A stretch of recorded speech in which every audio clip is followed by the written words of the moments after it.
देखते हैं आज का जेएफजी का पीओटीडी फिर से है स्टॉक बाय एंड सेल।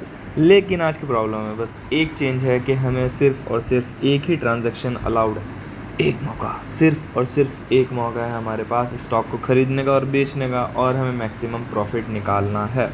तो यार ये तो और ज़्यादा आसान हो जाता है क्वेश्चन कल के क्वेश्चन के मुकाबले। ठीक है, वो भी बहुत ईजी था ऐसा नहीं। तो इस क्वेश्चन में एक्चुअली क्या करना है कि हमें स्टॉक्स के प्राइस गिवन है, ठीक है, हर दिन के, और हमें डिफरेंट डे पर ख़रीदना है, डिफरेंट डे पर बेचना है। ठीक है, ये हमारी क्या है कंडीशन।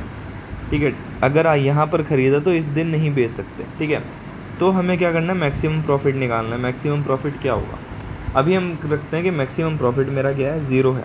ठीक है, अब देखो, अब क्या होता है कि मैं मान लेता हूँ कि पहले अगर मैं इसको बाय करता हूँ 7 रुपये पे, ठीक है, अब अगले दिन का प्राइस क्या है, 10 रुपये, तो मैं चेक करूँगा अगर मैं इसको 10 रुपये पे बेचता हूँ तो मुझे प्रॉफिट कितना हो रहा है। ठीक है, तो आंसर को मैं क्या करना चाहूँगा, मैक्सिमाइज।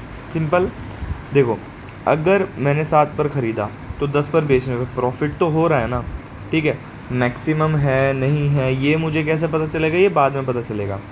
ठीक है, अब देखो ये है, अगर यहाँ पर 90 वैल्यू हो जाए तो मैं इसको 10 पे नहीं बेचूंगा, इसको 90 पे बेचूंगा।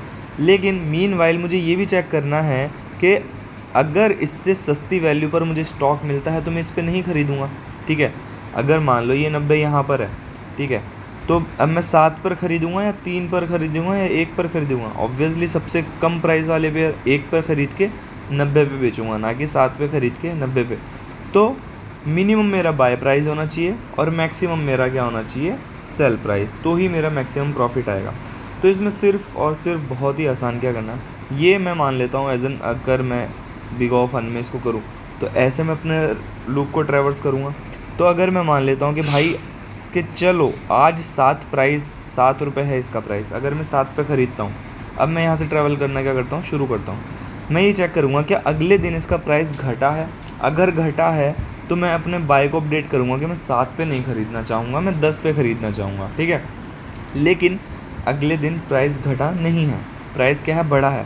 तो मैं चेक करता हूँ कि अगर मैं इसको 10 पे बेचता तो मुझे कितना का प्रॉफिट होता।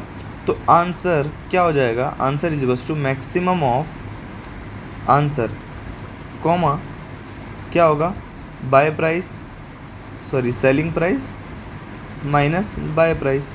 ठीक है, ऐसा क्यों, देखो अगर मैं इसको 10 पे बेच दूँ, क्योंकि फ्यूचर का कुछ नहीं पता, वो तो जब लूप पे आगे जाएंगे तो पता चलेगा। अगर मैं इसको 10 पे बेचता तो मुझे कितने का प्रॉफिट होता, 10 माइनस 7, 3 का प्रॉफिट होता। ठीक है, ये प्रॉफिट बढ़ भी सकता है, घट भी सकता है। तो अभी मैक्सिमम कितना है, 3 पर है। तो अब मैं क्या आया, 1 पर आया। अभी बाय प्राइस क्या है, 7 है, अभी तक मिनिमम बाय प्राइस मेरा 7 है। अब क्या है, 1 आया। तो 1 तो यार अगर मैंने इसको 10 पे नहीं बेचा तो मैं 1 पे, ठीक है, अगर मान लो ये प्राइस है तो 1 पे क्या बेचोगे, नहीं, वो लगे अगर ये प्राइस इससे कम है तो मैं इस पर बेचने की जगह इस प्राइस पे ख़रीदता हूँ कि हटाओ मैं इस प्राइस पे ख़रीदना चाहूँगा। ठीक है, तो अब यहाँ पर आया, क्या आया, 3, तो बोलेगा बाय प्राइस मेरा क्या है, 1, और सेलिंग प्राइस मेरा क्या हो रहा है, 3 हो रहा है, तो ज़्यादा है बाय प्राइस से। अगर मैं इस पॉइंट पे ख़रीद के बेचता हूँ तो मुझे कितने का प्रॉफिट होगा, 2 का। ठीक है, कितने का प्रॉफिट होगा, 2 का।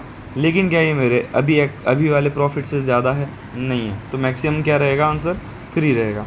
बोलेगा चलो ठीक है आगे चेक करो, अभी कितने का प्रॉफिट हो रहा है, अगर 6 पे बेचता हूँ, ठीक है, वैल्यू क्या है, 1 से बड़ी है, 1 से बड़ी मतलब बेचने का, अगर छोटी है तो मतलब ख़रीदने का। ठीक है, अभी क्या है, बड़ी है, तो बड़ी है तो बेचूंगा तो कितने का प्रॉफिट होगा, 5 का, और मैक्सिमम 3 और 5 में कौन है, 5 है। तो बोलेगा कि यार इस पर बेच सकता हूँ और प्रॉफिट जा सकता है मेरा 5 का। ठीक है, लेकिन अभी आएगा ना 90 पे, बोलेगा ये तो और बड़ी वैल्यू है, इस पर प्रॉफिट कितने का आ सकता है, 89 का। तो भाई 89 तक का प्रॉफिट आ सकता है। ठीक है, अब बोलेगा 2 पर, 2 1 से छोटा क्या, नहीं, तो बोलेगा 2 पर ख़रीद सकता हूँ क्या, 2 पर ख़रीद सकता हूँ क्या, ओ सॉरी 2 पर बेच सकता हूँ क्या। बोलेगा यार 2 पर क्यों बेचना। ठीक है, अगर 2 पर बेचोगे तो कितने का प्रॉफिट होगा, 1 का, दोनों में मैक्सिमम कौन आएगा, 89। तो मैक्सिमम प्रॉफिट तुम्हें 89 का हो सकता है, वो कैसे, 1 पे ख़रीद के 90 पे बेच कर।